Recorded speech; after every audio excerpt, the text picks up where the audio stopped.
Hello everyone, welcome to high study. तो आज हम पढ़ेंगे इकोनॉमिक्स के सेक्टर्स या अर्थव्यवस्था के क्षेत्र।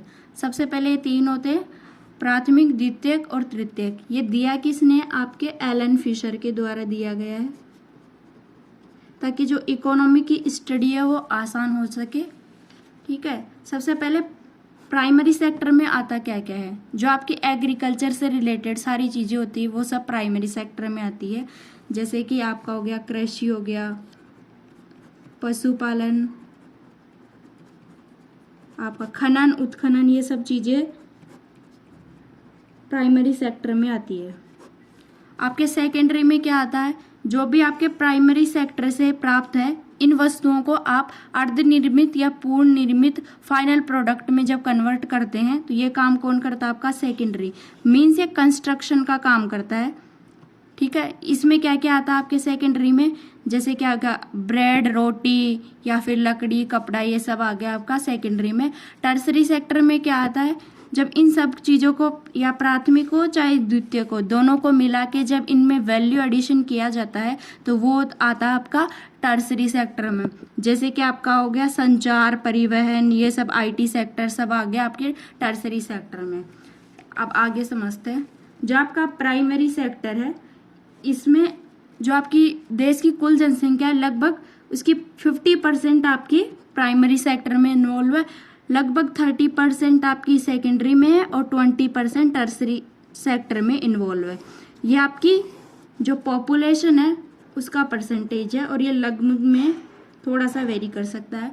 दूसरा आप देखते हैं इनकी जो आपका इकोनॉमी है उसमें इनका कितना योगदान होता है। देश की 50% जनसंख्या मिलकर आपकी जीडीपी में कितने परसेंट का योगदान देती है? ओनली एंड ओनली 20% के आसपास। और जो 30% पॉपुलेशन सेकेंडरी सेक्टर में, उसका जीडीपी में योगदान कितना है? 26% के आसपास। और जो 20% जनसंख्या जो कि टर्सरी सेक्टर में, आपके सेवा क्षेत्र में, उनका योगदान जीडीपी में कितना है? लगभग 54%। ठीक है, ये ध्यान रखना है। इसका मतलब क्या है कि आपको कृषि के क्षेत्र में बहुत ज़्यादा सुधार करने की आवश्यकता, ताकि ये आपकी जीडीपी में ज़्यादा से ज़्यादा योगदान दे सके।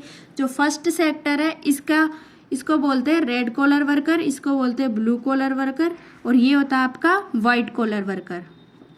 टर्सरी सेक्टर को आगे दो पार्ट्स में डिवाइड किया जाता है। एक आपका होता है चतुर्थ और एक होता है पंचक। इसको बोलते हैं क्वाटरनरी और इसको बोलते हैं क्वार्नरी। इसमें क्या आता है? जितने भी आपके अध्ययन हो गए, शोध हो गए, बहुत से रिलेटेड चीज़ें, ये सारी किस में आती है? चतुर्थक में। जैसे कि क्या आ गया आपका पीएचडी होल्डर आ गए, साइंटिस्ट आ गए, वैज्ञानिक वगैरह, जितने आईटी सेक्टर, ये सब चतुर्थक में आता है। पंचक जो क्षेत्र है इसमें क्या आता है? पंचक क्षेत्र में आता है आपका जो प्रशासनिक अधिकारी हो गए, ये सब, जैसे कि हाई डिसीजन मेकिंग ऑफिसर, ये सब किस में आते हैं? आपके पंचक क्षेत्र में। ठीक है, आगे अपन देखते हैं टाइप्स ऑफ इकोनॉमिक्स क्या है। ये अलग अलग बेस पे अलग अलग बहुत सारे इसके टाइप्स है, अपन पढ़ते हैं आगे। सो पहला है आपका, एक होता है आपकी सामाजिक और एक होती है आपकी निजी। ठीक है, जब किसी फर्म में जो स्वामित्व है, अगर निजी स्वामित्व का योगदान 50% या उससे ज़्यादा है तो वो होती है आपकी निजी अर्थव्यवस्था। और सामाजिक में क्या होता है? जब किसी फर्म या किसी संस्था में उसका योगदान, गवर्नमेंट का योगदान 50% या उससे ज़्यादा है, जैसे कि आपकी हो गई BHEL या फिर रिको वगैरह, नवरत्न। और निजी में क्या आपके आगे टाटा, सोडानी, अडानी वगैरह। आगे देखते हैं। फिर एक होती है आपकी अर्थव्यवस्था की 3 टाइप्स होते हैं। एक पूंजीवादी अर्थव्यवस्था होती है, एक सामाजिक अर्थव्यवस्था होती है, और एक आपकी होती है मिश्रित अर्थव्यवस्था। तो पूंजीवादी अर्थव्यवस्था में क्या होती है? जो जितने भी संसाधन है किसी देश के, उन पे मैक्सिमम जो स्वामित्व होता है वो निजी लोगों का होता है। मीन्स उनका वितरण, वो सब, उनकी उत्पादन वगैरह पे किसका नियंत्रण होता है? निजी लोगों का। जब देश के जितने भी संसाधन हैं उन सब का नियंत्रण किसका हो?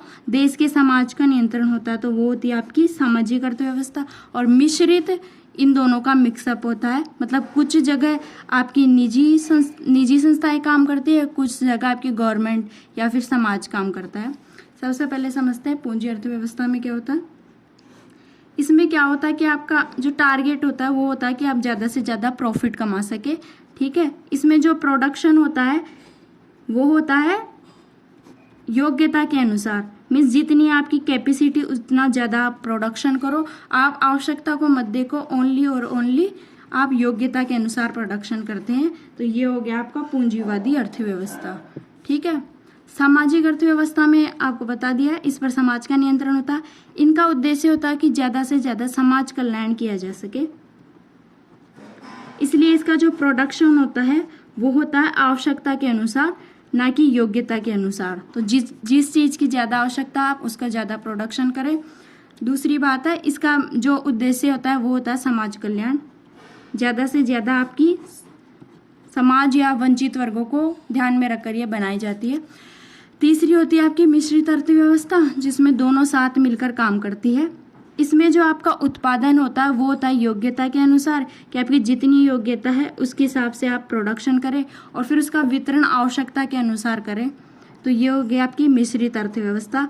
इसका होता है कि आप लाभ भी कमाएं और उसके साथ समाज कल्याण भी करें, जैसे कि है भारत की अर्थव्यवस्था, वो है मिश्रित अर्थव्यवस्था। दूसरी चीज़ इसमें जो याद रखनी है वो ये है, इसमें आपके डिमांड और सप्लाई जो फोर्सेस है उनकी बहुत ज़्यादा वैल्यू होती है, इसलिए इसमें प्रतिस्पर्धा भी ज़्यादा होती है आपकी पूंजीवादी अर्थव्यवस्था में, जबकि यहाँ पे ऐसा नहीं होता है, ठीक है। अब आपके दो सेक्टर्स समझते हैं, एक होता है आपका संगठित और एक होता है आपका असंगठित।